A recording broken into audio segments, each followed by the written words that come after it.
A mom who lost her baby girl to cot death says she no longer has empty arms after giving birth to a healthy boy. Little Sydney-May Burge died in bed just before Christmas, leaving mum Jemma Roberts understandably heartbroken.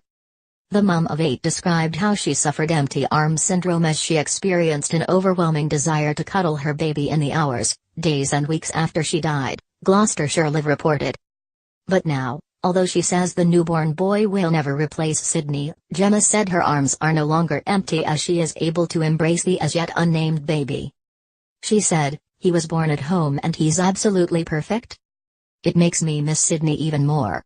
The day after he was born I took him to meet his big sister properly, although I know she was with us in the room whilst he was born. He will never replace my angel, but I no longer have empty arms. He will never know Sydney in person, but he will know her in his heart." Jemma's new son arrived virtually on time at the family's home in Cinderford, Gloucestershire, weighing in at a healthy 6 pounds 8 ounces. Jemma, who has campaigned to raise awareness of cot death among other parents, and raised money for potentially life-saving equipment, has been busy introducing the boy to his family.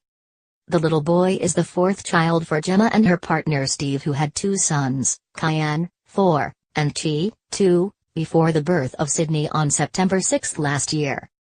Jemma already had 4 children, Lauren, 17, Adam, 15, Reese, 9 and Theo, 7, when she met Steve in 2011. Since losing 3-month-old Sydney-May in December, Jemma has worked tirelessly to try to spare other parents heartache by sharing her story and fundraising for special baby monitors. The Angel Care monitors detect when a sleeping baby has not moved for a set amount of time, sounding an alarm to both wake the baby and alert parents. Jemma has made a video and spoken movingly about how mothers who lose a baby are left with arms constantly aching to hold their child. Sydney-May had been suffering from bronchitis and had been sleeping propped up on pillow next to her mother to help her breathe when she died of sudden infant death syndrome, SIDS.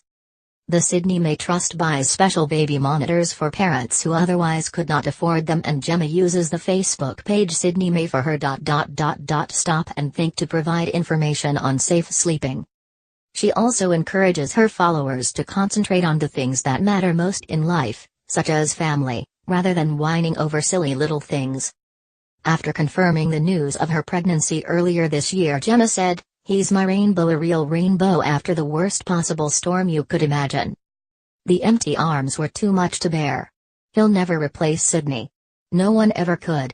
But just to get to hold someone so precious in my arms again and remember how it feels to be happy even for a split second, I can't tell you how much I want him."